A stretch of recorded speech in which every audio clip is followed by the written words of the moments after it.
This is Izaak Killam, one of Canada's most eminent financiers. You may not have heard of him, but by the time of his death in 1955, he was worth an estimated $40 million, making him one of Canada's richest men. Like many, he was able to build an empire of ever-growing companies that helped to build his wealth. Let's take a look at how he did it. Izaak Walton Killam was born in 1885 in Yarmouth, Nova Scotia to William Killam and Arabella Cann. His family were merchants and shipowners, but Izaak received little formal education. His entrepreneurial drive saw him start selling newspapers at the age of 15 as his first business venture. He soon hired other boys to deliver newspapers in and around Yarmouth. Arguably the defining moment of Killam's life occurred when, as a teenager, he tried to make a deposit of 50 cents at his local Yarmouth bank. When he found out the minimum deposit was $1, he borrowed 50 cents in order to deposit $1 and then withdrew 50 cents to repay his debt.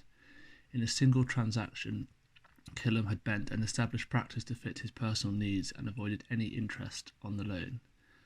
After a death of his father, Killam was taken on as a junior clerk by the Yarmouth branch of Union Bank of Halifax and was transferred to the head office in Montreal, Canada's business capital. He gained a reputation for being a hard worker who always stuck to his tasks. In 1904, Max Aitken noticed Killam's talents and recruited him to work for his Royal Securities Corporation based in the financial hub of St James's Street in Montreal. While still working for Aitken, Killam set up his own investment company. When Aitken soon returned to London to become Lord Beaverbrook, Killam bought the company for $6 million. Aitken bragged that he was able to acquire a quarter of the Kamagui Electric for nothing and sold it to Killam for $55 a share. Despite the high price, Killam then sold the stock on for $250 a share. Killam's purchase of Royal Securities also saw him inherit a number of positions, including those in Montreal engineering, newspapers including the Montreal Herald, and a number of cement plants that would go on to form a monopoly in the industry. As Canada developed, Killam identified the demand for hydroelectric power, buying $2 million worth of shares in Calgary Power. He never sold his positions, and the shares would be worth $30 to $40 million in today's money by the time of his death.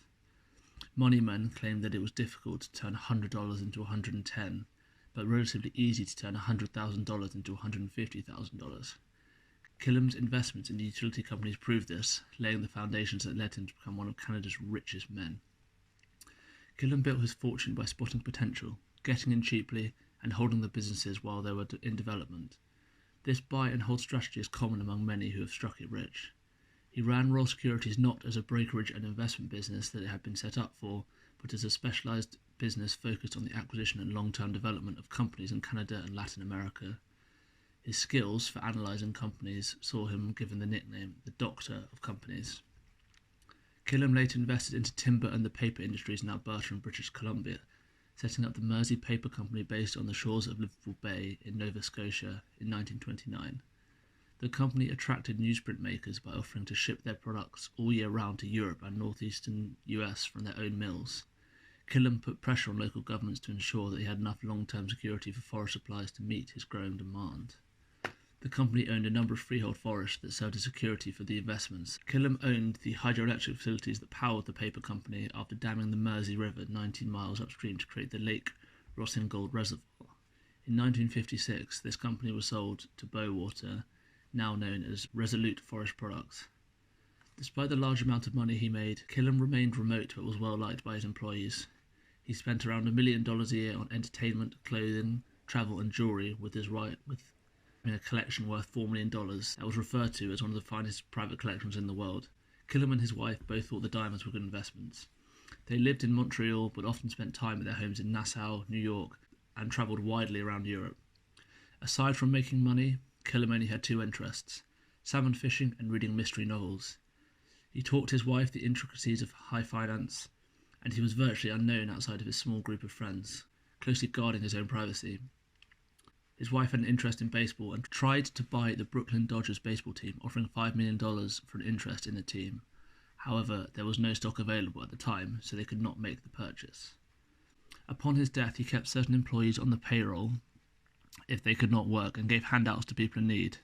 When he died in 1965, his wife Dorothy increased the $40 million inheritance to around $100 million by using the investment strategies Killam had taught her, and carried out her husband's wishes to educate others. They donated $60 million to 4 universities in Canada and $12 million to hospitals, leaving a lasting legacy. Thank you for watching this video. Feel free to leave a comment about who you would like us to profile next. See you next time.